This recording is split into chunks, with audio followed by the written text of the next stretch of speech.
A warm welcome to begin with to this webinar today. The webinar is looking at the role of ethnicity for understanding young people's experiences of health inequalities, which is being co-convened really by the Association of Young People's Health and also the Race Equality Foundation, who will be reporting on a young people's panel they set up around this topic, as well as some desktop research, what was undertaken.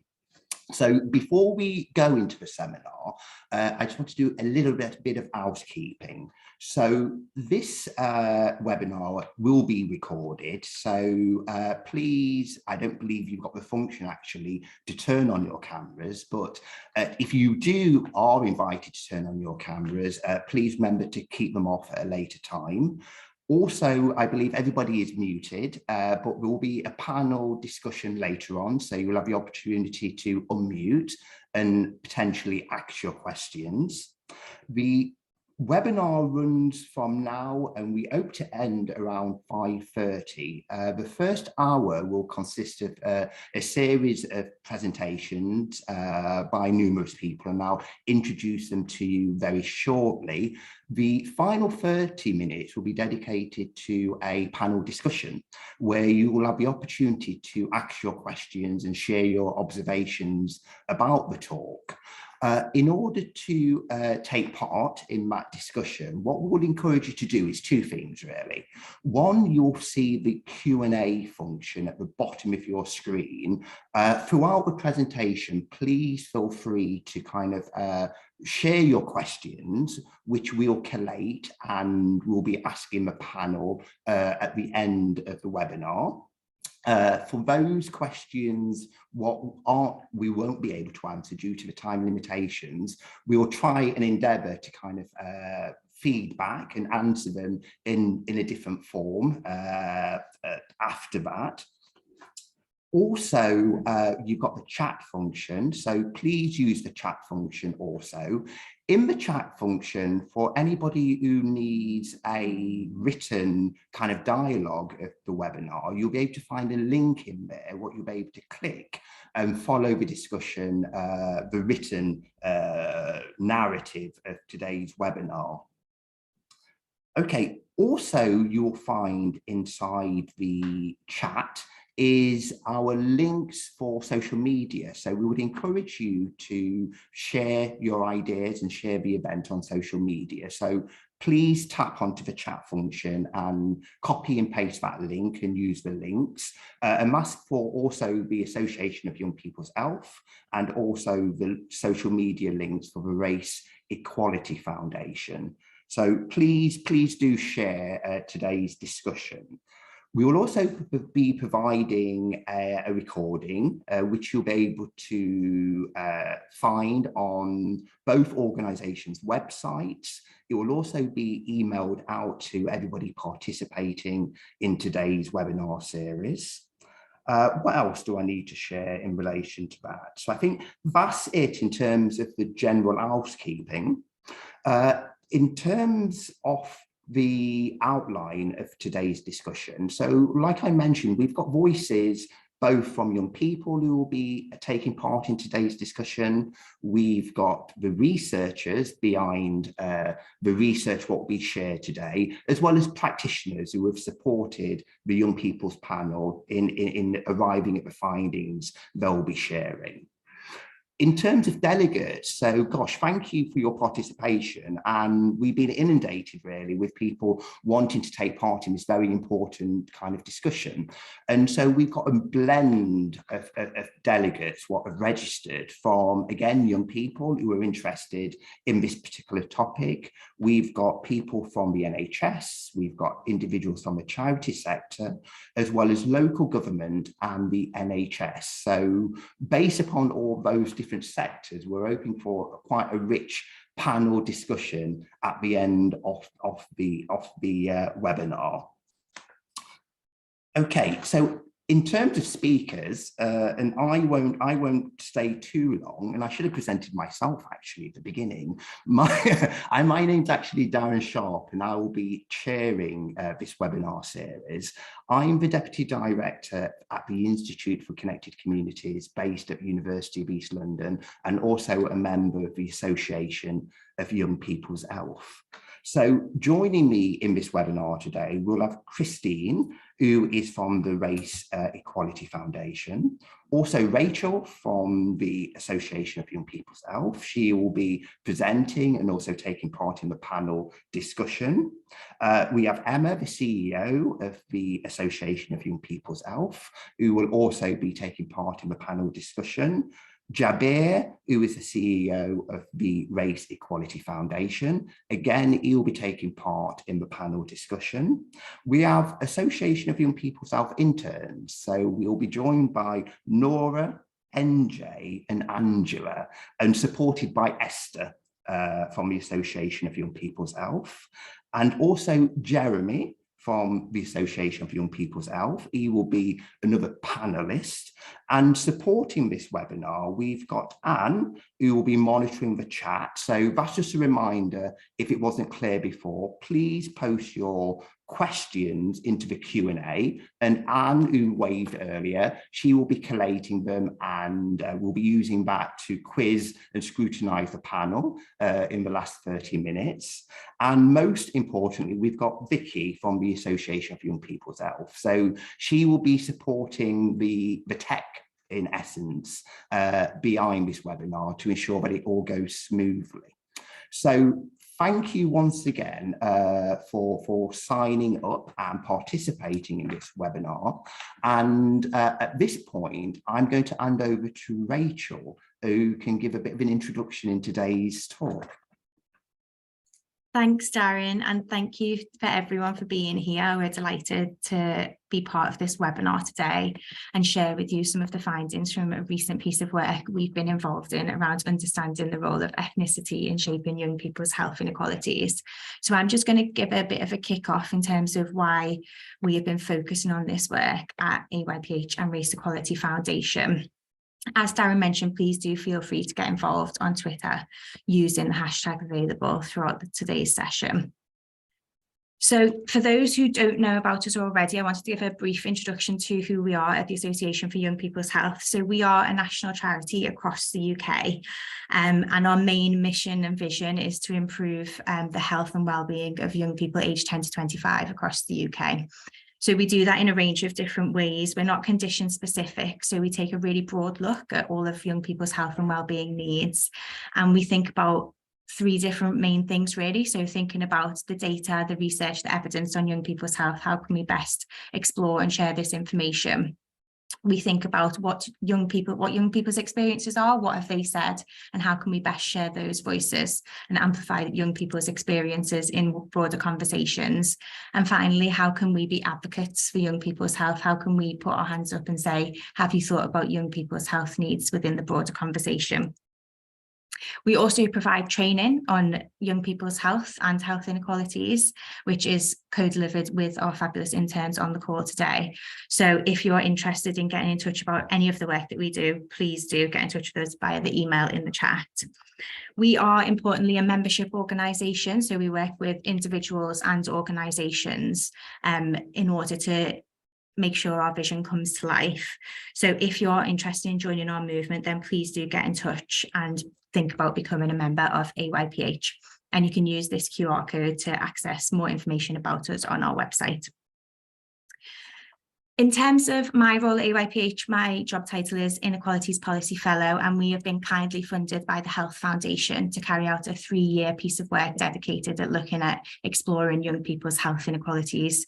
So that's part of a broader Health Foundation piece of work called the Young People's Future Health Inquiry.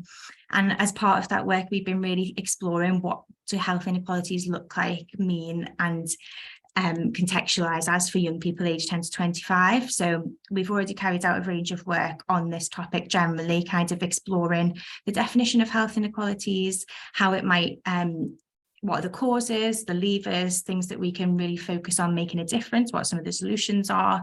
And this is just a range of some of the work that we've already published so far, so some of our briefing papers, and importantly, a link to our Youth Health Data Hub, where we've already carried out a big piece of data analysis looking at the health inequalities experienced by young people. But importantly, we're here today to think about the specific piece of work around health inequalities experienced by young people from ethnic minority backgrounds, which is what I will go on to talk about next. In part of our broader work looking at young people's health inequalities, we wanted to really make sure that young people's voice was embedded throughout the work that we did. And I think when we think about health inequalities, it's a really big and complex topic, even for us professionals to talk about. And when we think about what young people's experiences are and what their views are of the topic, it can be quite difficult to think about because it's not a term that young people have heard of. It's not something that they use. So how can we have these conversations with young people? And the post-it notes on this slide just demonstrate some of the things that young people had already told us about health inequalities. They don't use this terminology, so it doesn't resonate, or they're just not talking about it in their day-to-day. But what that means is that they still understand how it shapes their lives, and when we explain it to them, they can really think about, oh, actually, yes, that makes sense. And how they kind of talk about it is thinking about the wider environment in which they live in, how the society shapes their experiences of day-to-day life. So young people are really easily able to talk about where they live and how that impacts on their opportunities to be healthy, what some of the barriers they might face in their local environment. So they might pick up on things in their local communities, such as access to gyms, fast food shops, things like that, which have a broader role to play in leading healthy lives and broader conversations on health inequalities. And there's this concept of, well, everything is linked to our health. And I think that's really important when we think about health inequalities, because we know that the causes are those wider social determinants of health. And we can't just think about health as access and healthcare services, but we need to think about all of the broader things as well, because those are what are important to young people when we speak to them. Young people also talk about safe spaces where they can go and get support and access different services. And I think that's especially important for this work that we carried out as well, because we recognised that trust was a really important element for certain young people in terms of getting the support and services that they need.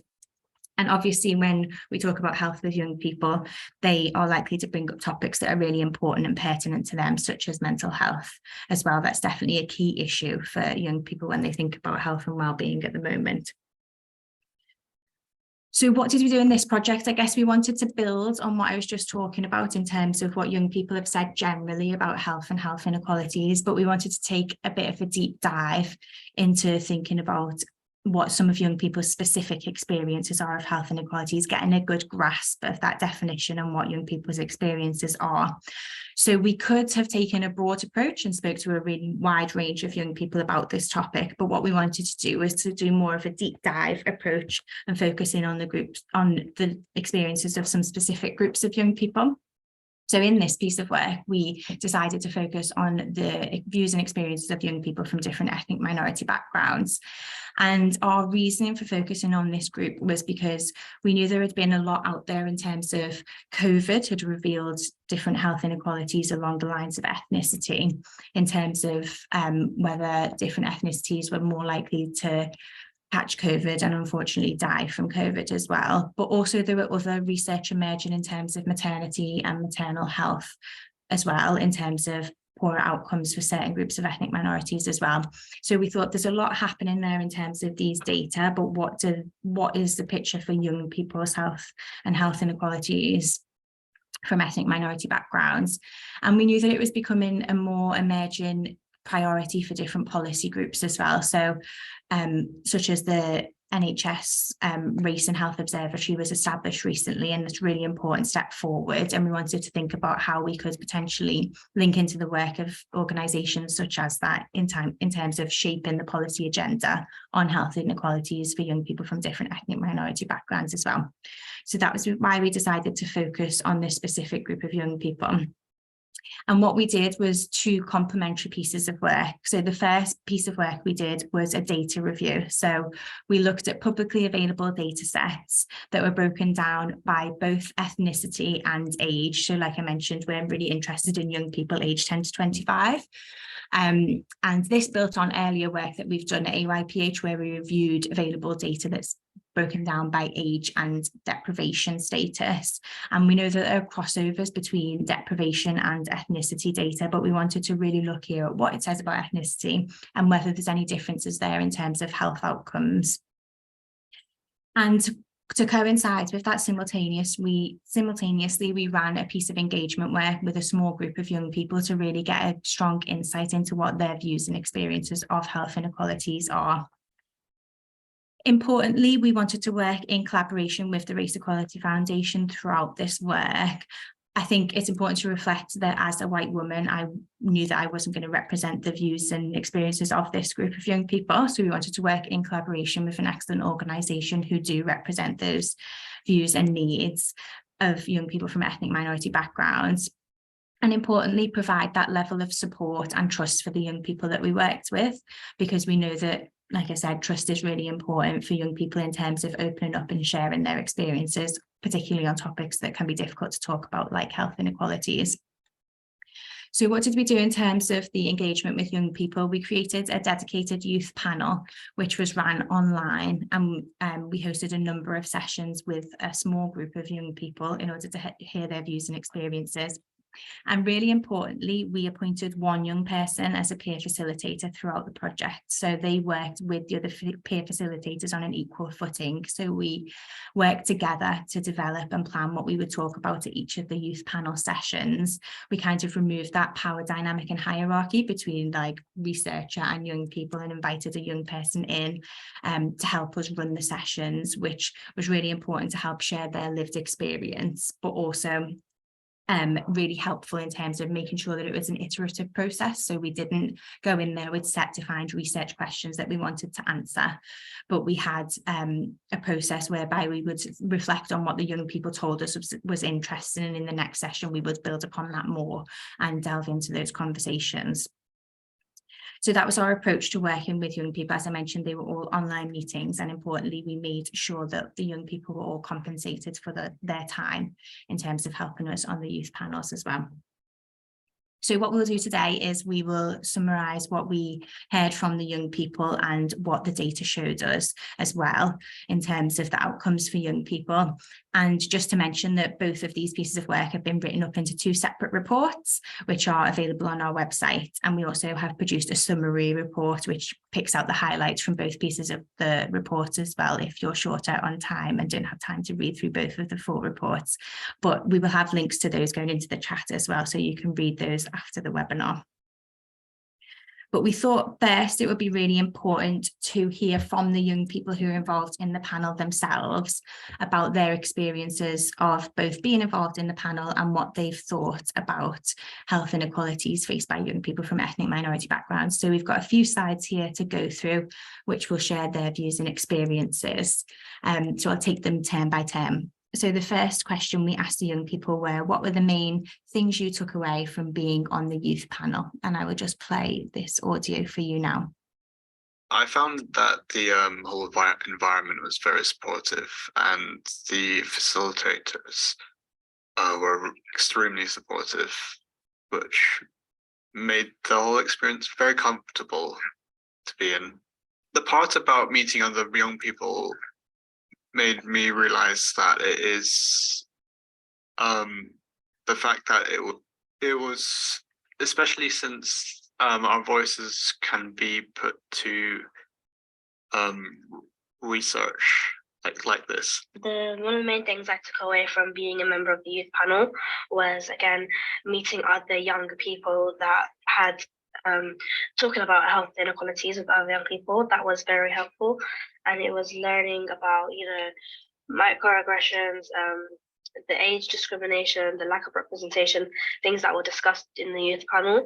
And these are all things that I was, you know, introduced to, and it was very useful and educational that I got to discuss it with other also young people as well and have our voices heard. Most important thing I would say I took away is realizing that everyone has a story. And while it's important to remember that like each person has their own unique narrative, I learned that I need to appreciate how to respect and take the time to understand these different narratives of each person, and the inequalities they go through might not all be the same. So the second question we asked the young people was, what do you think of the report findings? Are they relatable to you? And we will be sharing the report findings with you in a second. Something that I learned was that there was a term called microaggression, which I've always experienced very subtle racism, and especially in a school setting, being able to learn that there was a term for this was very educational for me. I found the report findings extremely useful, and it felt like I was finally being heard, and I got educated on what microaggressions were and what health inequalities were, because I wasn't aware that I was experiencing these things, especially like in a school setting and in also a medical setting.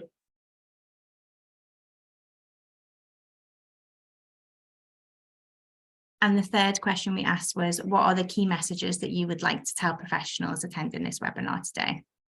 I think it's important for healthcare professionals and also people who work with young people. So, you know, social workers, teachers, especially I feel like teachers and people who can educate young minds and let them know about health inequalities.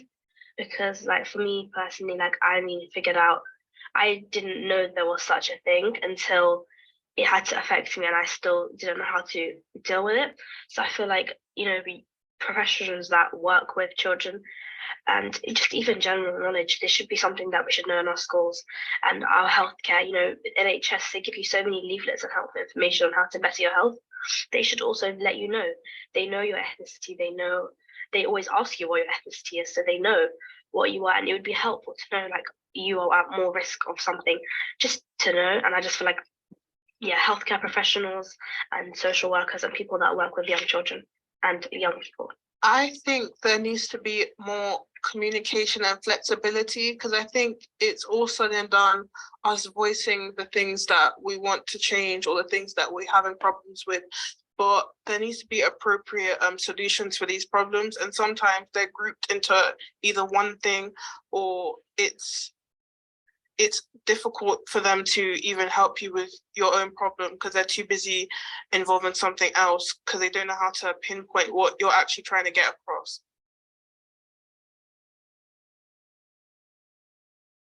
So we also asked the young people, what gets in the way of good health for you? If your mental health isn't the best, your physical health that gets affected, and I think they're both very much interchangeable, because sometimes, you know, you're having a bad day and you don't even want to get out of bed, and then you can't be really like, you can't do exercise and you can't go on a walk because you just want to stay in bed. So that was what I just thought of initially. I think for me, the first thing I just thought of now, it was having to, like, because not wanting to go to the doctor, not like wanting to be like, if you're sick, you're like, oh, I don't want to be sick, so I have to go to the GP. I don't want to wait in a queue. I don't want to have to call at 8 o'clock and then stay on hold for 25 minutes. You know, I think that's what gets in the way of like having good health.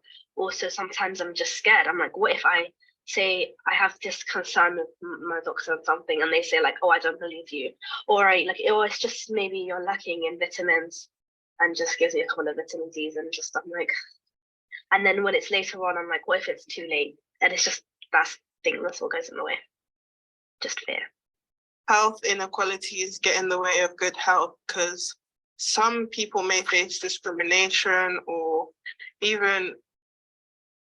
even might not be able to necessarily access good health care. So that might affect how they're being treated, such as their religion, their ethnic background, or even them not even understanding what healthcare is and their rights towards it. I think that gets in the way of their treatment. and their knowledge as well. One way is the things that you can change, but the things that you can change yourself personally. For example, health inequality. That's probably the worst part of what would get in the way of your health, compared to something that you can change through your actions or your lifestyles. And finally, we asked the young people, why is it important that we think about health inequalities? Well, I personally believe that for people to learn something, they need to want to learn it themselves. And if young people were never taught that health inequalities exist in the first place, then they would not know to ask about or to research about it in the first place. I think that young people need to know about health inequalities because it threatens development.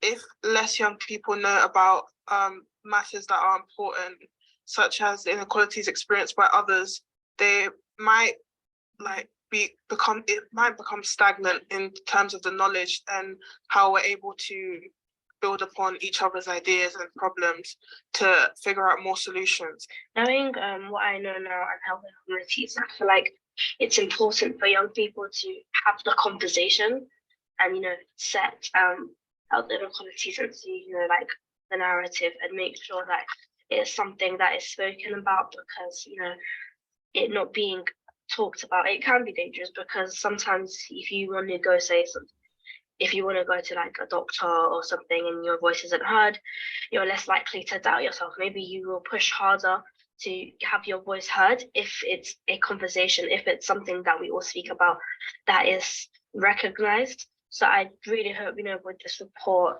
and the research that you guys did and all the work that was put into this, it allows health inequalities to be a part of the conversation, so we can ask these questions and talk about it more. So just to say thank you to all of the young people who shared their views and experiences with us. And I think just to end on that quote there, just about being a part of the conversation and having young people's voices heard is just so important. And we're so pleased to have shared that with you all today. No, thank you, Rachel. And I echo those sentiments really, to hear those different stories really and their experience of being on the panel. So in terms of just really what are the top heading findings from the panel, we've got Christine from the Race Equality Foundation who's going to speak on those points. So welcome, Christine. Hi, thank you. So yeah, I think the young people just really sum it up brilliantly, don't they? I probably don't need to say any more, but I will try and build on what they've already said. And I think one of the sort of the key take-home messages is that they just really enjoyed being part of this process. They really wanted to have their voice heard. They wanted to be listened to and understand about health inequalities and learn some of the terminology and things that they kind of just weren't aware of before. And I know a lot of our young people who worked with just are really keen to be part of the solutions. So I think that's really important to kind of get across as a broader message, I guess. And some of the key findings then, so as our young people have kind of mentioned, many of them didn't really identify with direct experiences of racism as such, particularly when we were talking about healthcare settings. But when we started to think about experiences more broadly, the term microaggressions definitely seemed to resonate with young people. And we spoke about microaggressions as subtle, indirect forms of discrimination, and that can be attitudes or comments that the young people had felt had become normalized sort of day-to-day experiences. And when we started to explore microaggressions as a topic, this really seemed to kind of relate to young people and really kind of get them talking and sharing their experiences. And as we heard, particularly in school settings, this came up quite a lot. So not so much in healthcare settings, but we know that actually it's all part of sort of their wider experience and within communities. And the young people told us that these experiences can be really difficult to know how to handle, and sometimes even really difficult to spot. And I think this is sort of reflected in some of the quotes I think that might come up as we go through. And one of the main things that we learned was that, as we've said, young people are just really interested in talking about this topic. They were keen to understand more about healthcare inequalities, and they really appreciated having new language and terminology which fitted their day-to-day experiences. So I guess, yeah, we really want to emphasize that young people should be included in the conversation as well as the decision-making process. Okay, next slide. And then some of the barriers that we talked about. One of the main ones was navigating the complex healthcare system and knowing what choices are available to them. So I think a lot of the young people were kind of just a bit confused and a bit unsure about healthcare and sort of like the system in general. And this was really highlighted, you know, some of the difficulties were really highlighted in some of the things that young people were telling us, in particular in these quotes here. So one of them was a story of one of our young people who is a young gay Black woman, and she really didn't feel represented in healthcare settings. And she explained that whilst on one hand, she might prefer, you know, to be treated by a Black woman who might have an understanding of her physical health needs in one instance, but then in another instance, if she was needing support for a sexual or mental health issue, she would actually be quite concerned about homophobia within some communities and confidentiality, as she had a family member that was also working in her local NHS.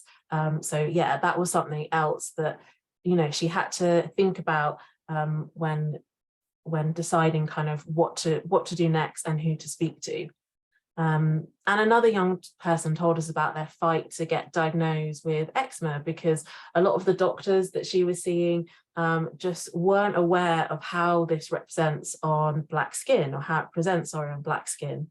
So again, this led us within the groups to think about medical education and training, and the lack of representation in healthcare more broadly.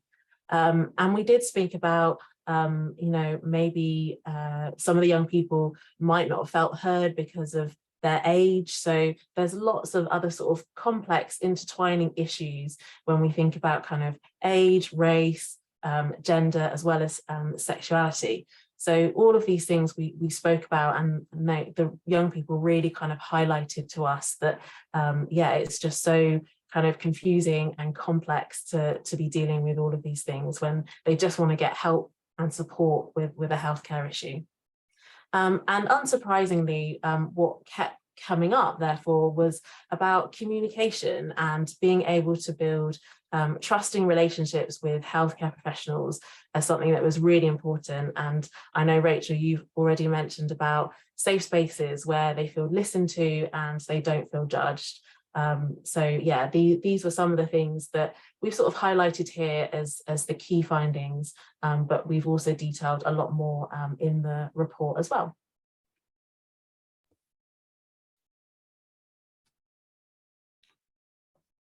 Thank you, Christine.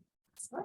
Okay, we kind of pivot now and look at and go back to Rachel. We'll be looking at the desktop research. Sure. So I was due to be joined by Tracy from Race Equality Foundation today, who's unfortunately unwell. So please take this as mine and Tracy's contribution as a whole. So what we did, as I mentioned, we did a review of some of the publicly available data sources that are out there that looked at the breakdown by ethnicity and age. And we came across a number of different data sources that do have this breakdown available. And in the full report, you can see all of the different pieces of data that we collated there. So I've got those all presented here because unfortunately, due to time, I can't talk through all of them in the presentation today.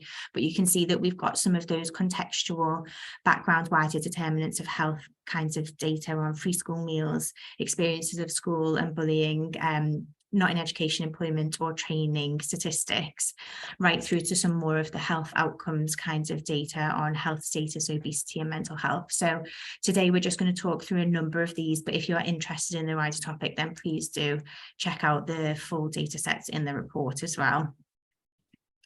So firstly, we wanted to share with you data on hospital admissions. So what we have here are rates of hospital admissions as a population rate per 100 young people aged 10 to 24 in England.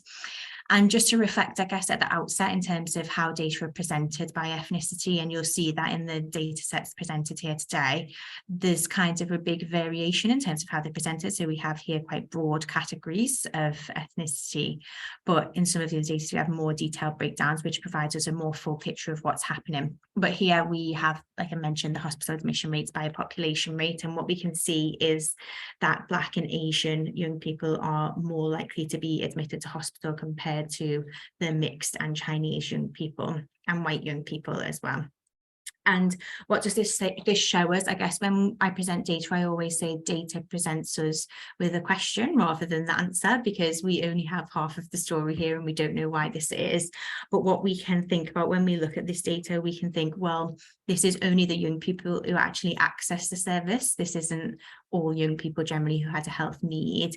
But what we can think is, well, maybe some of these young people who have higher representation in hospital admissions have been less likely to access preventative services within the community that might have prevented them needing to reach the hospital stage, but also that they may suggest that there's a higher need within some of these groups as well. So it gives us something to think about when we think about why are there higher rates of access in these specific groups.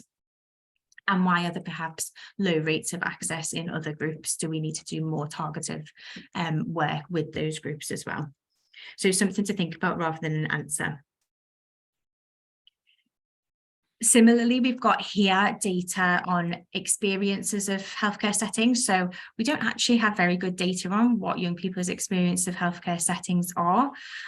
So what we have here is data from the GP patient survey, which is broken down for young people and different ethnic categories. And what we can see on the blue dotted line is that there is an average 56.7% of 16 to 24-year-olds who report that they definitely had their needs met at their last GP appointment, which in itself is not very high for young people generally. But what we can see on this chart is that there's only 3 groups that actually fall above the average of having their needs met at their GP appointment. So for white British, white Irish and traveller of Irish heritage young people, these groups are having above average GP experiences, whereas for all other ethnicities, they're having below average experiences, which is the first key thing to take away. Secondly, when I look at these data, I think, well, actually, there's not that much variation between the ethnicities there. So that's something to think about. But actually, when we dig into the data a bit more, we know that over 70% of the young people who filled out this feedback survey were white British, whereas only 0.05% were either traveller of Irish heritage or Gypsy Roma young people. So even though they're reporting higher, potentially higher than average experiences, it's such a small number who are actually accessing GP services. And we know this, we know that traveller young people are not very likely to attend GP appointments. So again, this is only data that we have for the young people who are actually accessing the services, and we often need to think about who aren't accessing the services and how do we reflect that in our practice when we think about these topics. You know, if groups of young people, if potentially there are higher groups of young people from who did not attend their GP appointment, how do we think about this and talk about this in our work? Are we seeing those groups as a problem, or are we investigating what the barriers might be for those groups accessing services, and how can we improve their experiences, like we've already mentioned, thinking about the communication and the trust and what we can do there.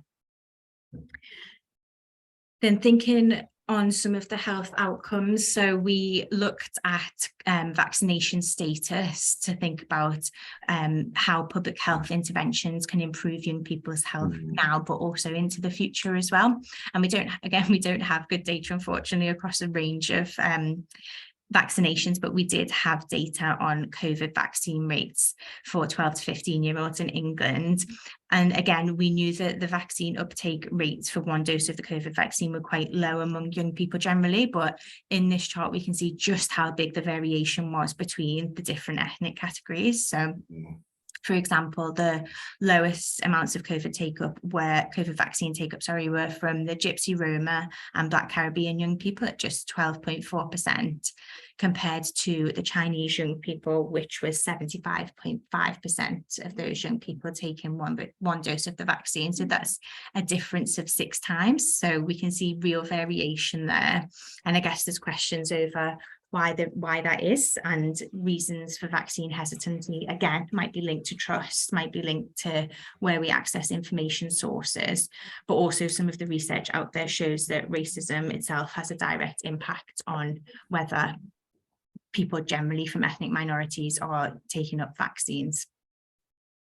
And finally, I just wanted to reflect on some of the data available on the mental health of young people from different ethnic minority backgrounds. So what we can see here is the rate of young people who are detained under the Mental Health Act, or in other words, commonly known as sectioned. So again, this is presented as a population rate per 100,000 young people under 17 years in England. And what we can see here is, again, firstly, some of the problems we come up against in data reporting. So we've got a large category here of other, which we know could be down to whether the professionals have reported the ethnicity themselves and potentially not known what to code it as. But also the main takeaway that we have here is that Black young people are much more likely to be detained under the Mental Health Act compared to white and Asian young people.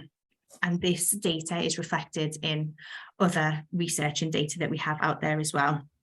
And we know that whether racism takes direct or indirect forms like those that Christy mentioned in terms of microaggressions, we know that these incidents of racism will have an impact on the mental health and well-being outcomes of young people. And again, we know that there may be issues around stigma and taboo within certain communities that have an impact on whether young people reach out and access support, whether they feel like they can talk about it, and whether they have any delays in accessing help. So we know from this data, we can kind of get an indication that potentially young people from Black and mixed ethnicities are more likely to end up in some of that crisis end of mental health support rather than some of the more preventative community-based care. And this is reflected in some of the other research that's available out there. So we know that Black young people are 10 times more likely to be referred to CAMHS via social services rather than via the GP in comparison to white young people. So thinking about the routes of access as well in terms of how young people get to the care and support that they need. And also Black young people are more likely to be medicated and less likely to have talking therapies in comparison to white people as well. So the picture on mental health is in general not very good when we look at in terms of how the access and the support that the young people need in terms of, as per the incidence of racism, there may be a greater level of need for mental health support, but actually they're just not getting that support at the moment in the way that white young people may be as well. So thinking of all those data, we also look through the literature in terms of what some of the barriers might be in terms of access and healthcare services and how that fed into some of those health outcomes data. So although I've only done a short run through of the data, I think what we can see is that there are definite health inequalities that exist there along the lines of ethnicity. So we can see some of those poor outcomes for groups of young people from ethnic minority backgrounds, and that leads us to think that there are definitely barriers to accessing services there. So some of the barriers that are listed within the literature relate to, as we've mentioned, stigma around health issues within the wider community or family, lack of trust of professionals and services, previous experiences of racism or racist treatment, or a fear of racist or unfair treatment. If those have also experienced that, then you might think that you also will come up against those experiences as well. You may also experience language or communication barriers, especially if English is not your spoken first language. Services might not also be culturally appropriate. So like we heard from the young person who just didn't feel represented in healthcare services based on being a young Black homosexual woman. Health professionals or wider staff members aren't representative of a range of ethnicities, and some young people feel like they just won't understand if they're white. So we definitely heard that from the young people that we spoke to as well. They just wanted someone who looked like them and they felt that they could trust. There might be a lack of awareness among different groups about where to go and how to access help and support. And we might not be, as professionals, doing a good enough job in terms of getting the message out there to specific groups about how to access services and support.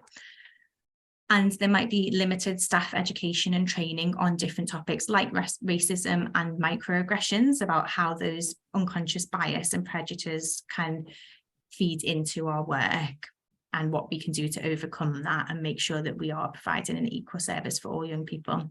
And finally, there may be concerns around confidentiality, like we've mentioned, fear of things getting back to family members or community members, and knowing that if you are having meeting with a health professional, that what you say will be confidential. And I think that is a wider thing that young people themselves talk about in terms of wanting to make sure what they say stays within a protected space. So those are some of the barriers as well that came up from the literature as we went through the data sources as well, which are helpful to reflect upon. But what I will do now is stop sharing my screen, Darren. Excellent. Okay, then. But no, thank you once again, Rachel, for just presenting, and Christine actually, for presenting such a comprehensive but complex picture of the situation, really. Clearly, there's not one answer or one particular barrier. And hopefully now in the panel discussion, we can start unpicking some of the pathways and threads through both the quantitative data and those qualitative stories generated from the panel. And so we're really doing really good for time. So we should be able to get through quite a number of questions. So please continue posting your questions. But to begin with, I think I'm going to invite Jabir from the Race Equality Foundation just to explain why he felt this research was so important, followed by Emma from the Association of Young People's Health, and then bring in the interns as well. And then we'll open it up to the questions what have been posted. And so if I can ask Jabir to tell us why did you back this research? Why was it so important? Thank you, Darren. Health inequalities is one of those wicked problems that undermines our rights, but also undermines a society that functions for all its citizens. So it's something that we're very keen to understand and to do something about. But to try and think about it, particularly in terms of the experience of Black, Asian and minority ethnic communities, perhaps let's start from somewhere different. If we were in a room together, I'd be asking all of you to put up your hands to tell me whether or not your home had a garden. It would be really interesting to see what the response to that was. The reason for that is some analysis conducted by the Office for National Statistics, looking at a survey conducted by Natural England, suggested that those people of mixed ethnic origin were 1.8 times more likely to live in homes that didn't have a garden. When it came to Asians, it was something like 2 times more likely to live in a home without a garden. When it came to groups that they call Black, it was something like 4 times more likely to live in a home without a garden. So why is having a garden important? Well, if we put it in the context of research, that analysis that we published, looking at microdata from the census, it suggested that certain groups were much more likely to experience housing deprivation, in particular experience overcrowding. So Bangladeshi households were something like 4 times more likely to experience housing deprivation. Black African communities were something like 3 times more likely to experience a housing deprivation. Gypsy Roma traveller communities were something like 2.5 times more likely to experience housing deprivation. And that picture for minority communities carries on. And it's important because this is the background to understanding how racism impacts people in the structures that they live in. Because too often when we start talking about health inequalities, we come down to saying it's about decisions people have made. The reason I'm overweight is because of the choice of food I had, and doesn't actually recognize it's the structures around us that make it very difficult. And that issue about gardens was severely demonstrated, the significance of it was particularly demonstrated by COVID-19. Yeah, I'm sure you'll all remember what the restrictions were. You weren't allowed to go out. You weren't even really allowed to go out to exercise. Those of us who were lucky enough to have a garden had the opportunity to go out because you could go out into your garden. If you didn't have a garden, what were you to do? Put upon that you lived in an overcrowded setting. You were meant to be staying inside in overcrowded settings with little opportunity to go out and do any of the things that children and young people often want to do. And this is the important thing we need to understand when we start thinking about health inequalities and the role of racism, is that those structures then impact them, but continue to then impact them through the life course, and importantly also transfer from one generation to the next. And a final comment I would want to make, and perhaps one that should mean that we deal with this much more urgently. We've seen a significant shift since the year 2000, something like the working age population has grown by around 11%. Now, 75% of the working age population, that growth since the year 2000, is Black, Asian and minority ethnic people, young people joining that age group. Our workforce in the future is going to be increasingly drawn from those communities. And what we can't tolerate is the continuation of this experience of health inequalities, because it's going to mean that we're undermining their ability to properly contribute and participate in our society. I hope some of the messages from this report, particularly the voices of young people themselves, do get through and do get heard, because this is a wicked problem that we should be addressing and we know we can address. Thank you, Darren. No, thank you very much, Jabir. And quite coincidentally, I'm doing work with Natural England, looking at the very question you've just raised around their C-SPAN survey. And just to reinforce what you're saying, they're more interested in looking through the lens of sustainability than ethnic inequality when it comes to young people's connectedness to nature. So yeah, so you're very right in your observations around the structural causes, which isn't being addressed by Natural England in this instance. Okay, can I move over to Emma from the Association of Young People's Health? Thanks, Darren. Absolutely.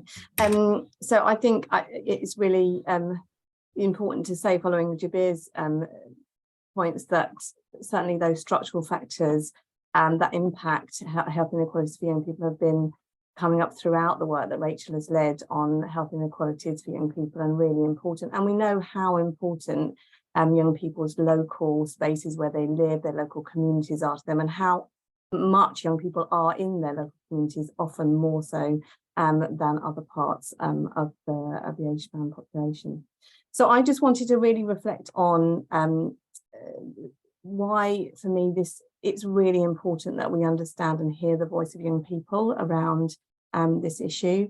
And I wrote down a few points beforehand, and then when I heard all the young people's recordings for the first time, realised that what they said basically said it for me.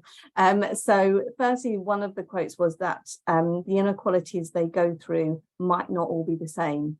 And this is really important that we remember this, that we have to hear young people's voices, and we have to build on the work that we've done here and hear more voices for young people.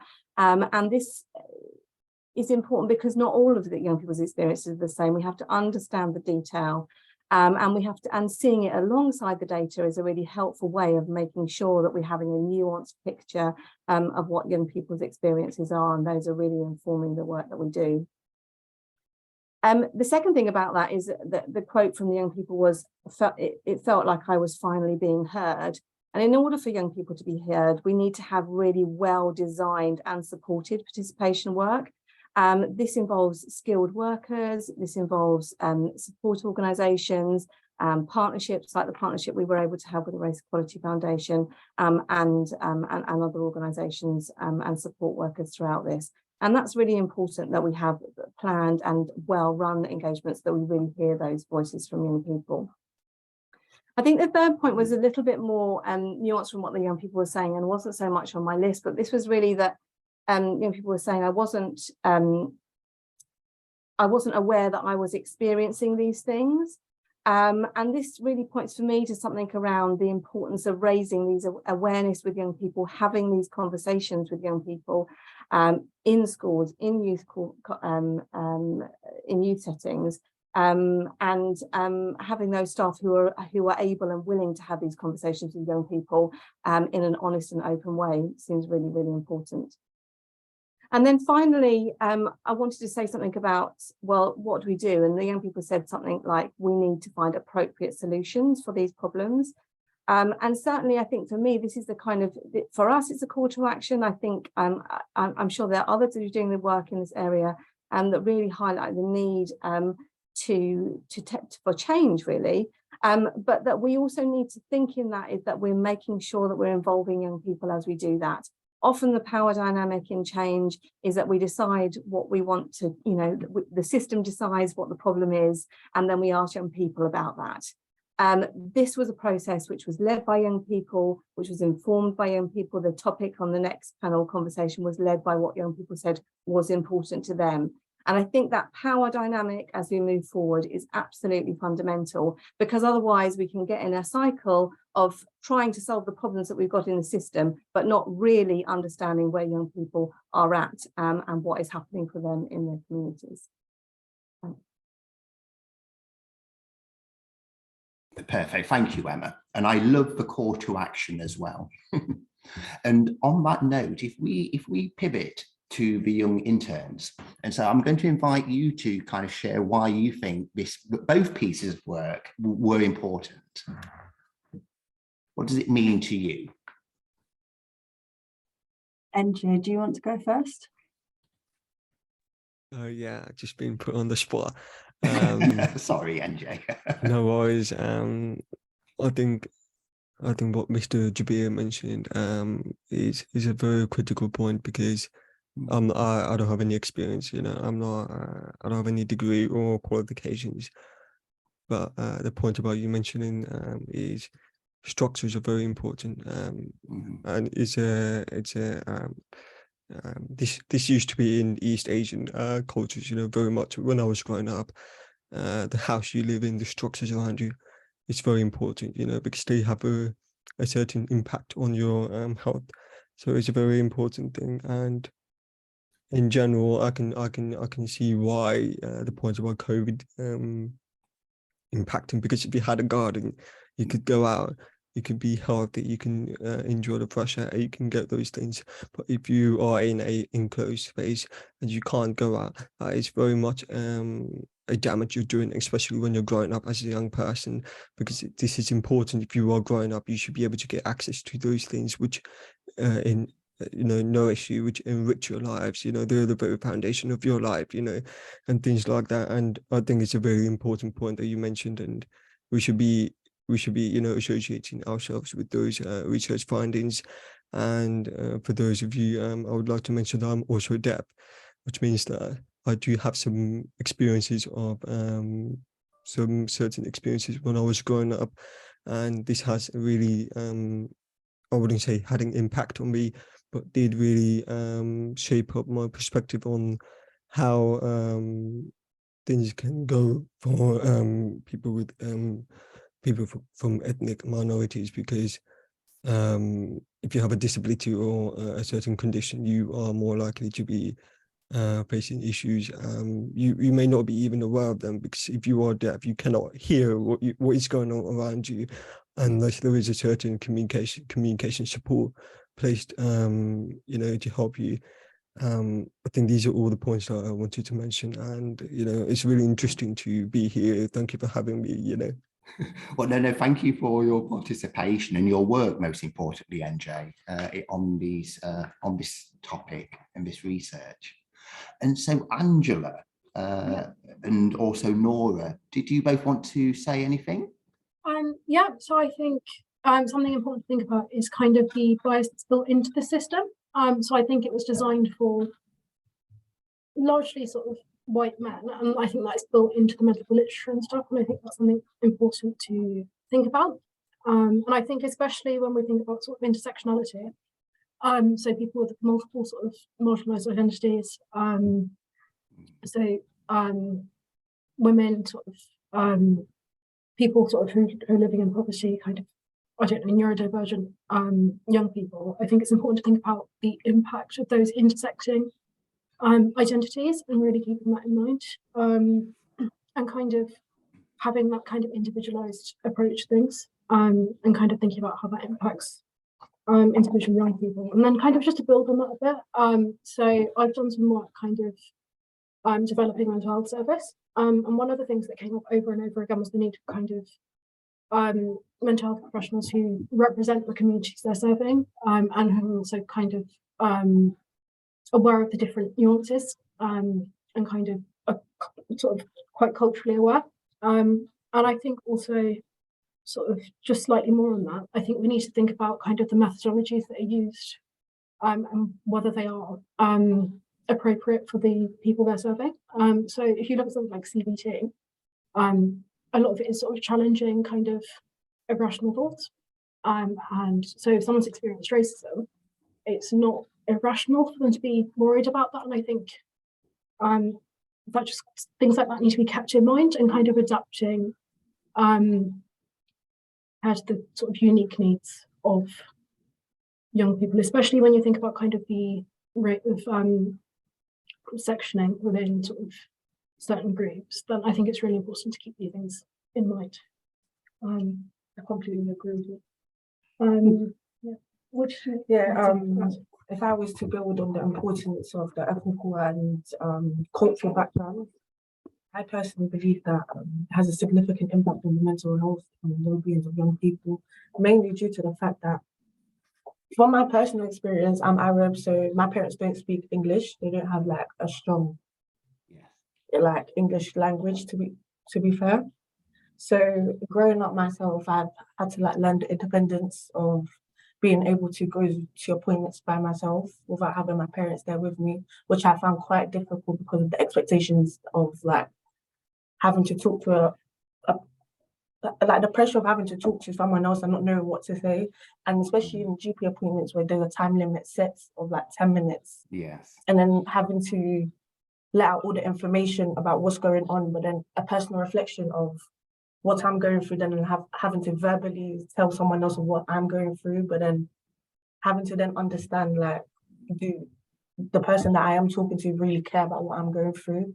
But then also, I just think, like, my parents, for example, they are fixed on old school lifestyle and expectation of, like, you grow up, get married, go university, like that specific lifestyle. So the pressure has been a lot.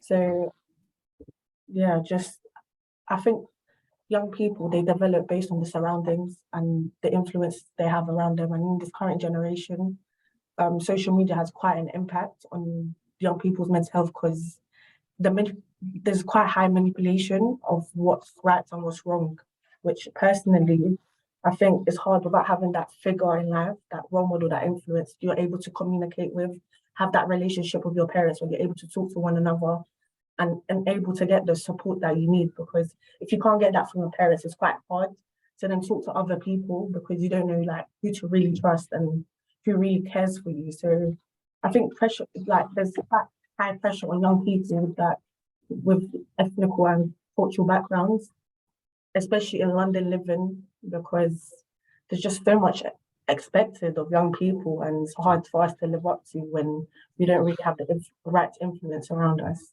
Yeah, no, thank you for all those observations. Thank you very much. You're reminding us what Rachel said at the outset, really, that when we talk about healthcare, it's not just about the doctor, the nurse, the GP, and the hospital. It's a family network, which is a structure. It's our heritage, which is a structure.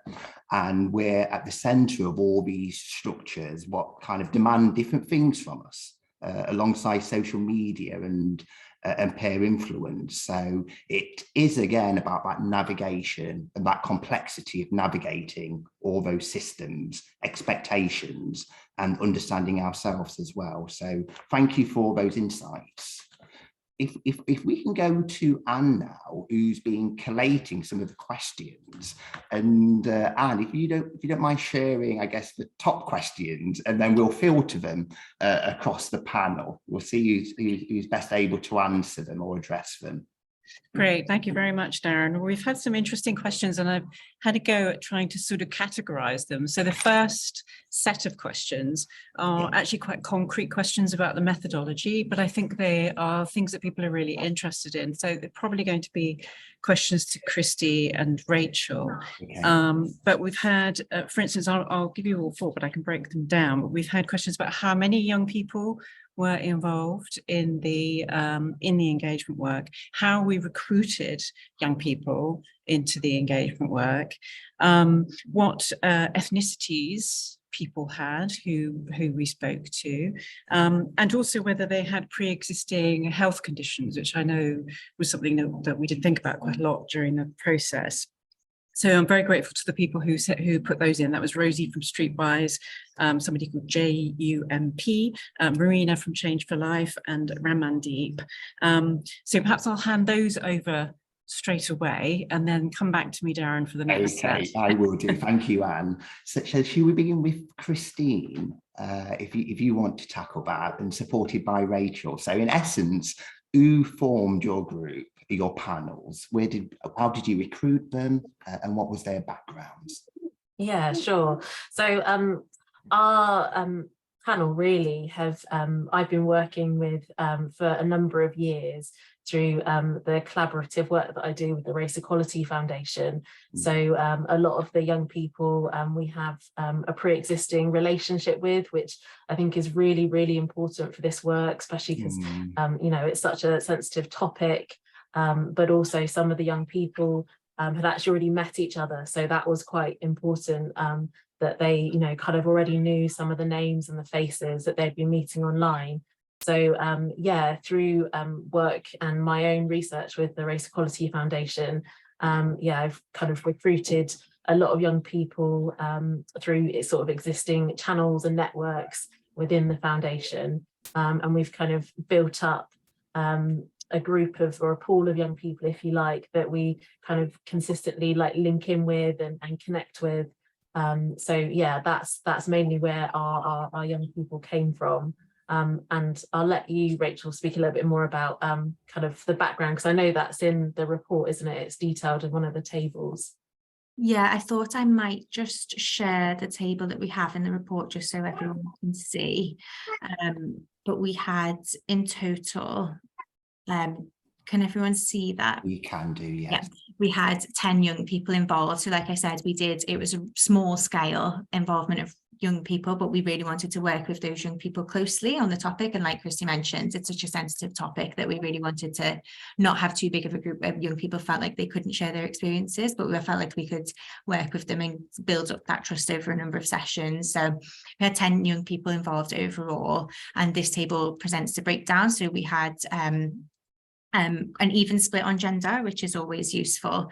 And then we can see here the different splits by ethnicity as well. So we had mostly Black young people involved, but also Pakistani, Asian and Arab young people involved as well. And again, quite an even split between the ages of 15 and 21, which is really helpful as well for understanding the differences that young people experience when at school, but also at the world of university and work as well. Most of our young people were based in London, but we did have 2 young people in slightly more rural locations as well, which if you read the report, the differences of young people's experiences of what their local community means to them and how they can access services and support really differed, whether young people are in London or in those more rural locations as well. So like Christy mentioned, you can read all of that in the report. But important to note, I guess, that on the recruitment, we didn't recruit young people specifically for having a medical health condition. This was to have the general experiences of young people who belong to an ethnic minority background about what their experiences are of health and health inequalities. So it wasn't a prerequisite that people had to have engaged with health services before, and I think that's important. So we're not going to young people who had necessarily had that language and knowledge beforehand, but we were speaking to young people who had a whole host of different experiences on that front. And you mentioned earlier, just as an additional question, this was a virtual group. And so I'm wondering, in terms of a Race Equality Foundation, is this a national organisation? Do you operate nationally or the North East or predominantly in the South East? Darren, we're a national organisation that have been around for a while now, I think about 35 years, and the work that Christy's been leading on is an area of particular interest for us because we're doing a lot of work around parenting and the experience of parenting, and a key part of that is to understand children and young people's views of how they've been parented, and Christy's been leading on that with some colleagues at Sheffield University. Thank you, Jaber. Should we go back to Anne? I'm just going to chuck in one more practical question, if I can, Darren, which is about the peer facilitator. So Toby Murray was asking how this had worked and how we thought they had found it, because it was quite an interesting model. It is.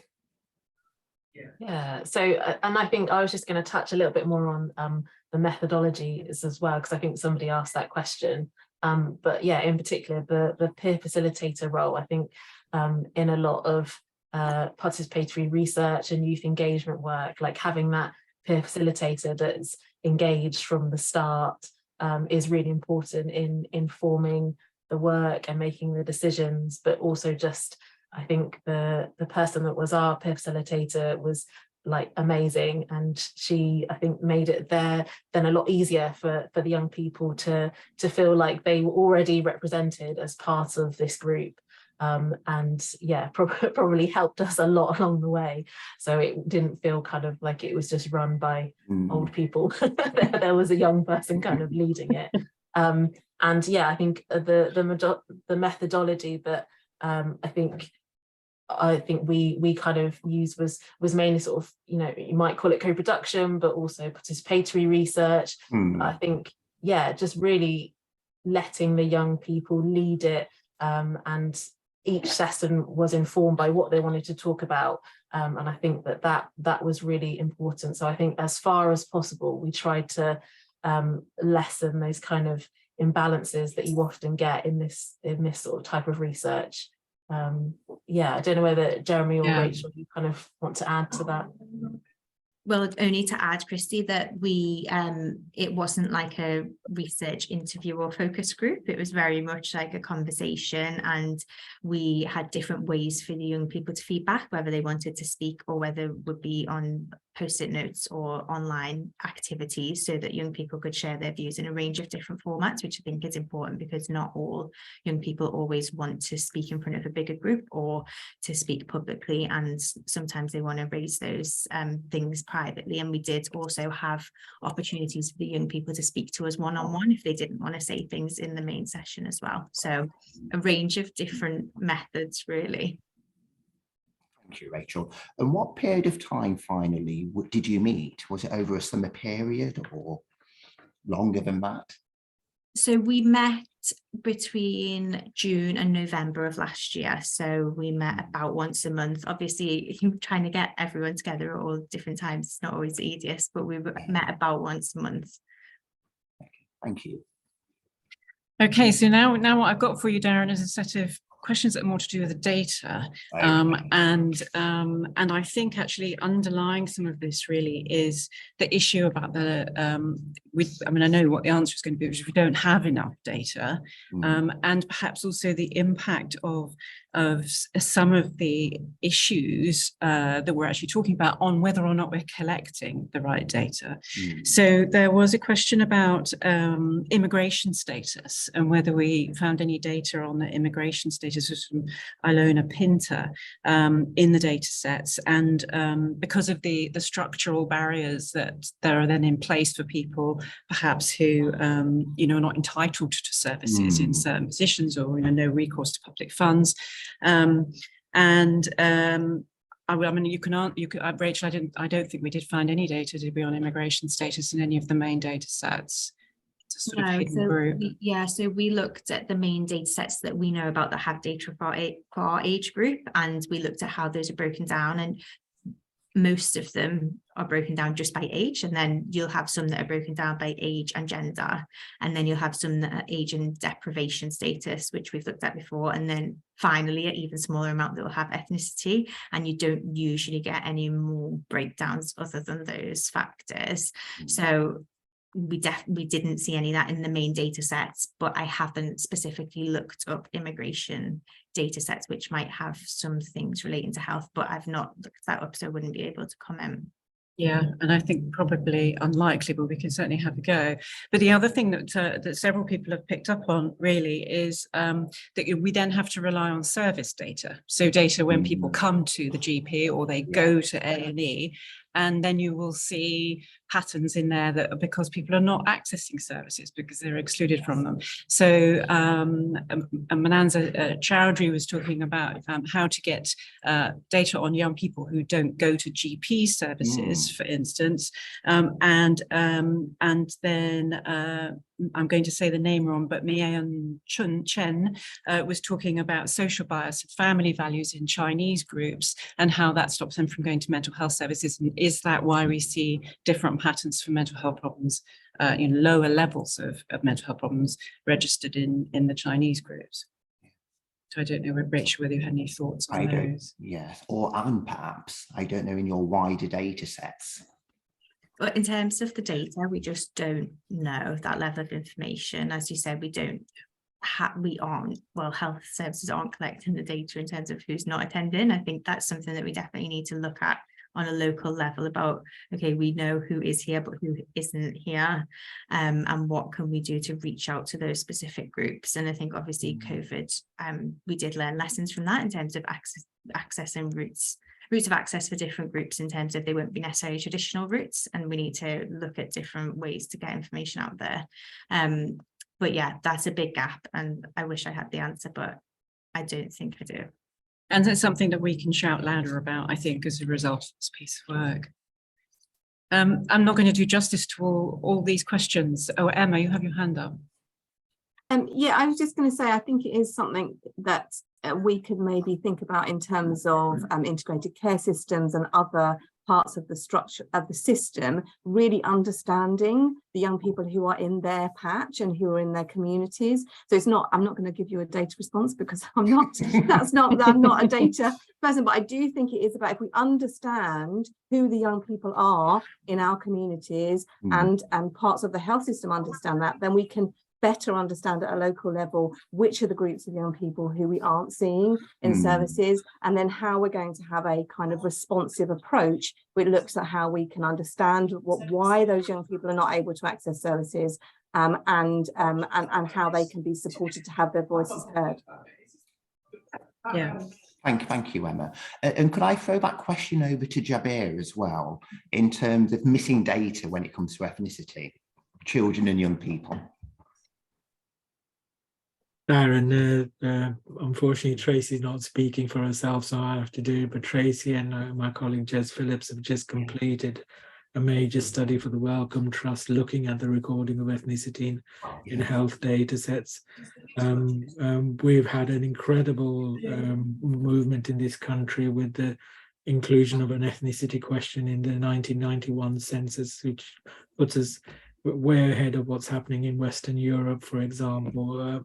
And importantly, it can only be built on if the services such as the NHS also records ethnicity as well. But one of the things we've discovered of late is that there are significant gaps in those data sets, as well as a degree of poor quality in the recording of that data. And that then makes it more difficult to do some of the analysis that's been talked about here, particularly for children and young people, and particularly for those people with disabilities as well. And one of the things we've managed to do with our work is to try and think through what those problems are, but also come up with some of the solutions that need to be put in place. One of which is to actually get the NHS to actually do some more training and guidance with their staff to better record ethnicity in the first place, and then make sure that we actually use that data to think about who is it that is coming through the door. And if people aren't coming through the door, why is it that they're not coming through the door? Because it can't be that some of these health conditions don't exist out there. Perhaps it's because we're not actually reaching out. As importantly, the amount of money that's being spent on trying to improve healthcare, we need to demonstrate that it's actually reaching everyone, not just some. And again, that's reliant on us having accurate and complete data sets to be able to do that. That's not to say we sit around saying we can't do anything because we haven't got the data. Things still need to be done. But if they're going to be done effectively, we also need to have the data behind it. Thank you, Jabir. And I know, again, from the Wellcome Trust piece of work, a big concern or issue is around trust, which is a reoccurring theme throughout this discussion, isn't it? How is BMA data used, which is, again, one of those barriers with preventing children, young people, and BAME adults from sharing data in medical settings? Well, there's a sort of corollary question there, which has come up from a couple of people, Sharon and also Raki Shah, about intersectionality of inequalities as well, which is another level of challenge for the data. Yes. Sharon asked whether any of these young people were care experienced, and Raki mentioned ethnicity, poverty and disability and their overlaps. And do we know of any work on measuring intersectionality in routine administrative data sets? I don't actually, but others might. Who should we pose that question to? Jabir, did you raise your hands there? There continue to be lots of gaps, but there are also been major improvements over the last few years. For those of you who are interested in understanding the experience of people with learning disabilities, the LEADER reports, that's the learning from deaths reviews that are carried out every year, and an annual report has been published.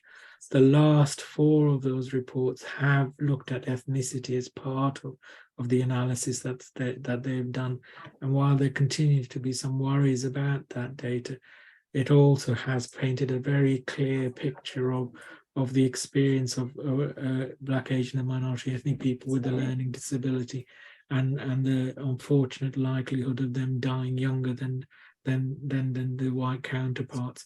The question now is, why is that, and what can be done about it? But we are beginning to do that analysis better and better understand how that plays a part in inequality. Thank you, Jabir, for trying to tackle a very complex question there. And we've got time for perhaps our last round of questions, Anne.